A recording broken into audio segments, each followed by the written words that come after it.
Hello, I'm Robert from the Trans Pennine Trail National Office, and for this podcast, I'm joined by Marian and Barry Andrews from the Disabled Ramblers. The Trans Pennine Trail Partnership is committed to making the trail accessible for all users regardless of their mobility, and Marian and Barry have been instrumental in this mission that includes site visits with TPT partners to advise on measures to improve accessibility so everyone can enjoy the beauty and venture of the Trans Pennine Trail. Join us as we explore their work, the challenges they face, and the impact they're having in making the trail more inclusive. Hello, Marian and Barry. How are you today? We're fine, Robert. How are you? Yeah, we're all very good. Do you want to start by introducing yourselves and telling us a bit about how you got involved with the Disabled Ramblers? We're both retired teachers, so have worked in education for all our working lives. During that time, our main hobby was hill walking, particularly in Wales. And that kind of started to come to an end when Barry's long-term health conditions started to really impact on his mobility. So we had to sort of look at different ways of doing things. Barry bought his first mobility scooter in 2010. This was a Class 2 mobility scooter, which is the type you would see around a shopping centre. But of course, this really didn't satisfy his need for getting out into the countryside. So it was really by chance that we stumbled upon the Disabled Ramblers. We were at a Motability show in Birmingham looking at vehicles basically to take his mobility scooter in. And there was a stand there that the Disabled Ramblers had. So we got chatting to somebody on the stand, had a very informative conversation about what they did, went away with some literature, and Barry joined the Disabled Ramblers in 2013. And in 2016, he purchased what's known as a tramper mobility scooter, which is a specifically designed off-road mobility scooter. And he then discovered that he could go way further than just going to the shops. He could get out on rough areas, in the snow, in mud, through water, and up hills, which really got him back into the countryside, but still in a different way, but an enjoyable way. You live a little bit of a distance from the Trans Pennine Trail, so where do you do most of your tramping and walking? Most of it tends to be around our caravan in Wales.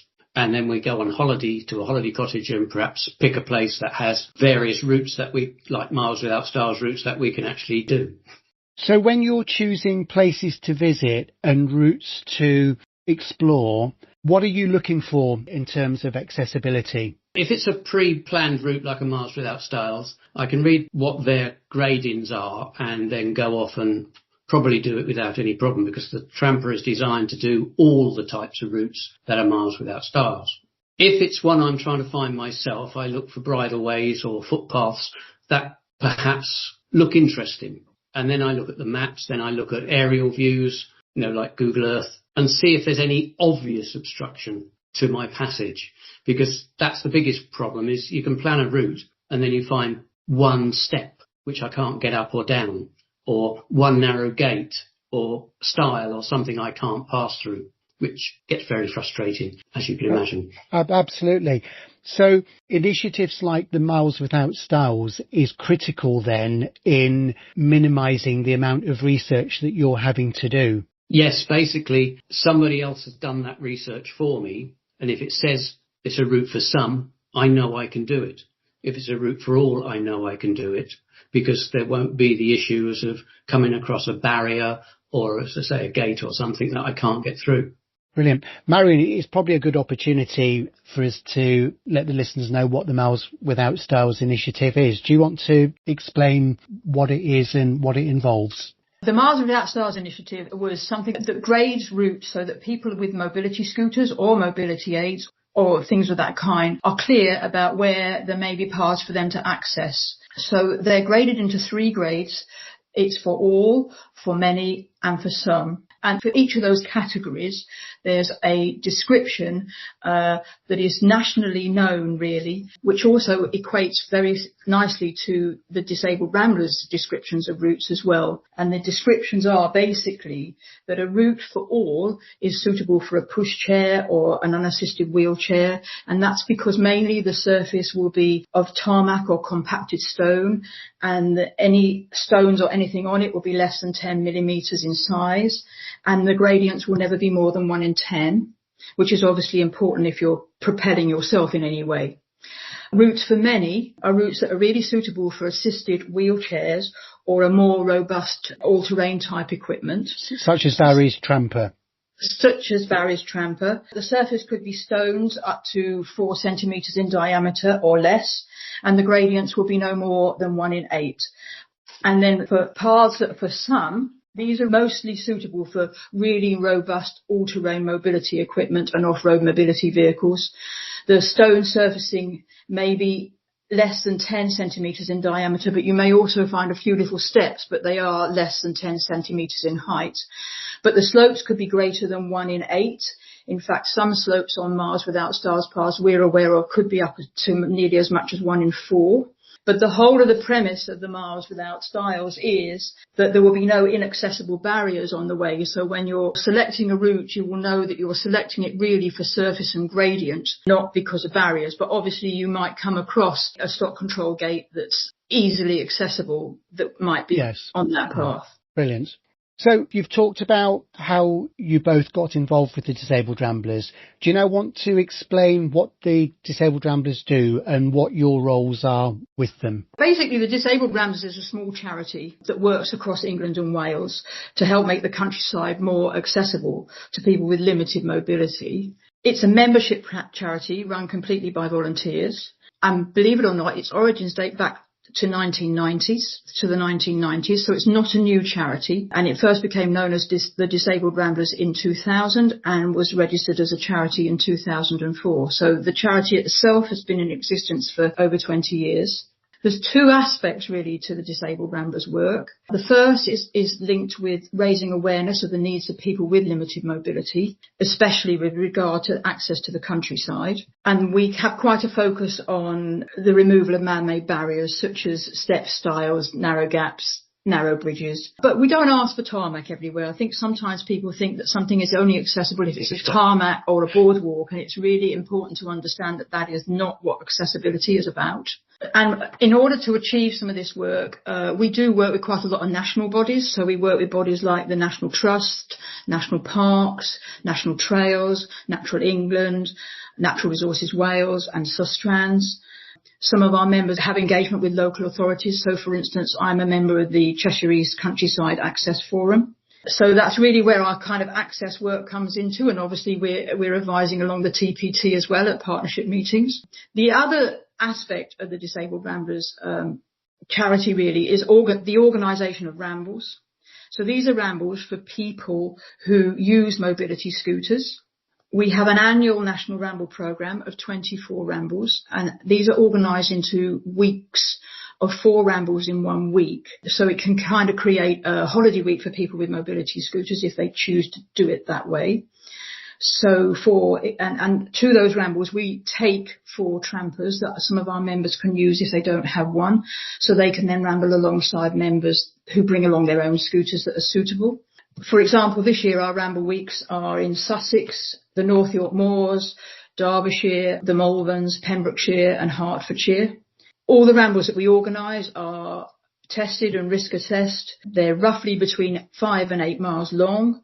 And they're given a category grading of 1 to 2 or 3, and those category gradings roughly equate to the Mars Without Stars for all, for many, for some. And in addition to that, we do run individual rambles. Some local people run individual rambles in their local area, and those are called regional rambles. Brilliant. Has there ever been rambles that include the TPT? So back in 2023, Disabled Ramblers had a week of rambles in Derbyshire, in the Peak District in particular, and one of these rambles was taking in part of the Longdendale Trail. So we thought it would be a nice idea to invite Hannah along to see what we actually did on one of these rambles. So Hannah joined us back in May 2023 on a 6-mile ramble that had been organised. It was a circular ramble that set off from Torside Car Park. It took in part of the Longdendale Trail on the TPT. The weather wasn't brilliant, but it didn't prevent everyone from enjoying themselves. And I think Hannah certainly really enjoyed herself. And I would like to just read an extract from the blog that she wrote afterwards, because I think it says all about what people find when they come out rambling with somebody on a mobility scooter. It was this first-hand experience I found to be an eye-opener, as it showed to me that to be able to create an accessible route doesn't always mean smooth surfaces, as there are mobility aids available to enable users to get out into the more rural environment, tackling muddy sections, rocky terrain and inclines. It highlighted the importance that entrances, access barriers and good turning circles play to allow trampers to manoeuvre through the openings. Without these areas instantly become inaccessible. Brilliant. That basically summarises what you were saying earlier on, doesn't it? Brilliant. Yeah. And I think listeners will be able to find that blog on our website at www.transpennine-trail.org.uk/TPT-blogs/. So what are your roles with the Disabled Ramblers? So my role within the Disabled Ramblers is that I am a trustee of the charity, so I attend the committee meetings. The two of us have a specific role of contacting new members when they join to see if we can support them in any way and help them understand more about the work of the Disabled Ramblers. And we also have the role as being regional representatives for Cheshire and Snowdonia. And I sort of collate routes into various regions, put them on certain apps that we use, and they're published on our website. Brilliant. So people who are interested in suitable routes would go onto your website and there would be a page on it. And find those routes, yes. We use 2 mapping apps to record our routes, and they are always within the heading we put walking with wheels, because as you appreciate on mapping apps, it's sometimes quite difficult to find routes, and to find accessible routes is extremely difficult currently, because some of these mapping apps don't yet recognise that wheeling is kind of a specific activity in the countryside. So how did you get involved in working with the TPT partnership to improve accessibility along the trail? Our involvement with the TPT really came about through another member of the Disabled Ramblers who was working with Sustrans at the time as a volunteer, recording access barriers on a stretch of the TPT in Merseyside. He contacted us because he became extremely frustrated by the fact that many of these barriers that he was recording for Sustrans as part of their access barrier map, he was unable to access. This was back in late 2021. So from there, we did some research about the Trans Pennine Trail and realised how you were working through your partner groups. So from there, we looked at which partnership meetings would be the best ones for us to join, the ones that were closest to us. So we joined the Greater Manchester meetings and the Pennine meetings at the start of 2022, and we've been attending those ever since. So outside the partnership meetings, we are sometimes contacted by Mandy or Hannah. The most recent contact has probably been made to do with the Miles Without Stars initiative that we've given some input in. Mandy and Hannah and all the partners are very aware that we are more than happy to come out to site to give advice or whatever. An example of this would be that we have been out in Trafford with the Bollin Valley Partnership to look at some barriers at Station Lane. Last year, Hannah was asked by the Peak District National Park if we could go out and look at the chicane at Torside, which she had noted when she was on her ramble with us in 2023, that the vegetation made it quite restrictive for mobility scooters to get round a stone chicane. So we made a site visit in October, I think it was last year. The chicane was much improved. The vegetation had been cleared. So the passage for Barry's tramper through the chicane was way easier. But one of the things we did notice that where they had cleared some other work along the edge of the path, they had kind of left a gully right at the edge of the path. So that was impeding the swing into the chicane. So we reported that back, and that has now been fixed. We mentioned earlier the Miles Without Stars grading scheme, and we know the TPT partnership is embarking on grading the whole 370 miles of the TPT for accessibility, and it's something that you've been involved in as well. Yes, we have been. A few months ago, we went out to Warrington, starting off at the Ranger Hut in Statham Avenue, and we made our way west towards the Latchford Locks. As we went along, we photographed for your access control map the barriers that had been replaced, and we graded the path, which is mainly a path for all, but there are just a couple of inclines that make just a couple of short sections a path for many. So it's really exciting to know that there is a very good length of trail within Warrington that is now barrier free and basically a Miles Without Styles Walk for All. And we're hoping to return sometime in the near future to actually grade the rest of Warrington, working towards the Eastern Statham Avenue Ranger Hut to the border with Trafford. So during a site visit, what are you looking for and what are you testing during the visit? Obviously, site visits are the best way of demonstrating the difficulties encountered by mobility scooters. First of all, believe it or not, is finding parking. In other words, you can't access a site if you can't park your vehicle. Absolutely. In a space big enough to be able to get your mobility scooter out of your vehicle or to unhook your trailer if you bought your scooter on a trailer. And that's very often something that's often forgotten about accessibility for people with mobility scooters is parking. Then we would be looking at the general surface of the path and perhaps advising on whether we thought the surface was suitable or whether there needed to be any changes made to the surface. If there were barriers around, we'd be looking at the types of barriers and offering suggestions about how the barriers could be improved, particularly if they were restrictive in any way. The other thing that is really important is that we will be looking at manoeuvring space on the approach and exit to a barrier, as well as the surface through a barrier, because very often people think, oh, the barrier gap is wide enough or whatever, but they may have some posts either side of it. But if the surface of the path through the barrier happens to have a cross slope or whatever, that will tip your machine towards one of the posts. So surfaces going through the barriers are very important. Yeah, that seems very obvious, but often is overlooked, isn't it? Yeah. So how do you think your work with the TPT has impacted the accessibility on the trail? Well, there's certainly been improvements in the accessibility on the trail. And I think certainly from the meetings, the partner meetings that I attend, I think there is a greater understanding of what is required to make the trail accessible. Some sections of the trail I've used, I know I can get on now and travel along them without suddenly coming across an impassable barrier. So what are your aspirations for the TPT? To me, it would be a trail that would be accessible from end to end, that I could take my mobility scooter on at any place and get off at any place and get all the way along it if I needed to. Brilliant. And once the Miles Without Styles accessible mapping layer is complete, it will give people a really good idea of where they will be able to take their particular mobility aid. In other words, they will know clearly that if they only have a self-propelled wheelchair, that they will be able to find surfaces for all, whereas somebody like Barry, who has an all-terrain mobility scooter, will be easily able to see, well, the routes that are for some may be more challenging than ones that for routes for all, so that might appeal to him. So how can listeners get involved or support the work of the Disabled Ramblers? Well, anyone can get involved. It's not just a charity for people with mobility issues. You can find out more about the Disabled Ramblers by looking at our website at www.disabledramblers.co.uk.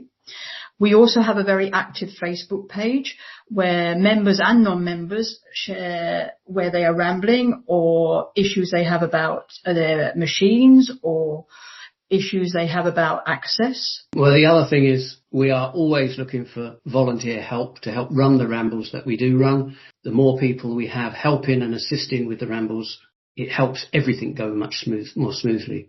And if you need to find out how you can volunteer, again, look at the website and there's a contact us button on there, which should allow you to contact to find out more. Brilliant. So what's been the most rewarding part of your work with the Disabled Ramblers and the TPT? From the point of view of working with Disabled Ramblers, the most rewarding part is the fact that you can see people really enjoying themselves within the rambles that you go out on. And I think also it's really, really rewarding when you perhaps worked hard to work with somebody to make an improvement and the improvement has come about and they're really keen to show you that they've taken on board what you said and have moved things along. I'd just like to say how advantageous I've found the TPT partnership meetings, because not only do I feel that I can contribute to the meetings at the time, it's also enabled me to build up relationships with people from other bodies such as SUSTRANS.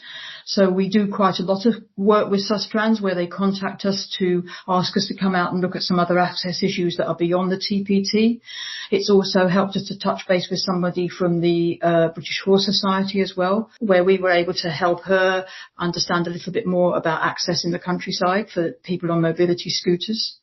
And do you have any memorable experiences or moments from your time with the Disabled Ramblers that you'd like to share? With the Disabled Ramblers, my most interesting experience was when my scooter broke. Oh, no.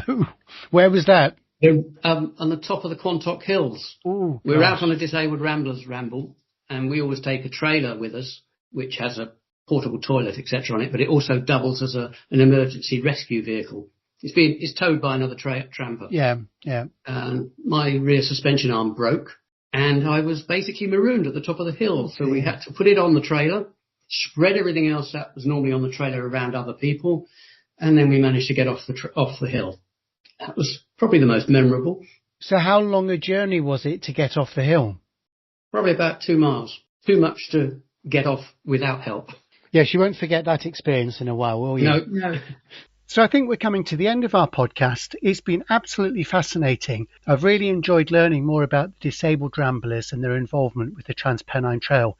Is there anything else you'd like to add or any closing thoughts before we finish? Well, I think as we discovered, it's only when you cannot access the countryside on foot that you realise how inaccessible some places are, even though a mobility scooter user has the same right of access as a walker. Obviously, there is always going to be some areas that are going to be inaccessible to a mobility scooter user due to the natural terrain, but there are still many areas inaccessible due to access control barriers. So even though progress is being made, there's still plenty of progress to be made.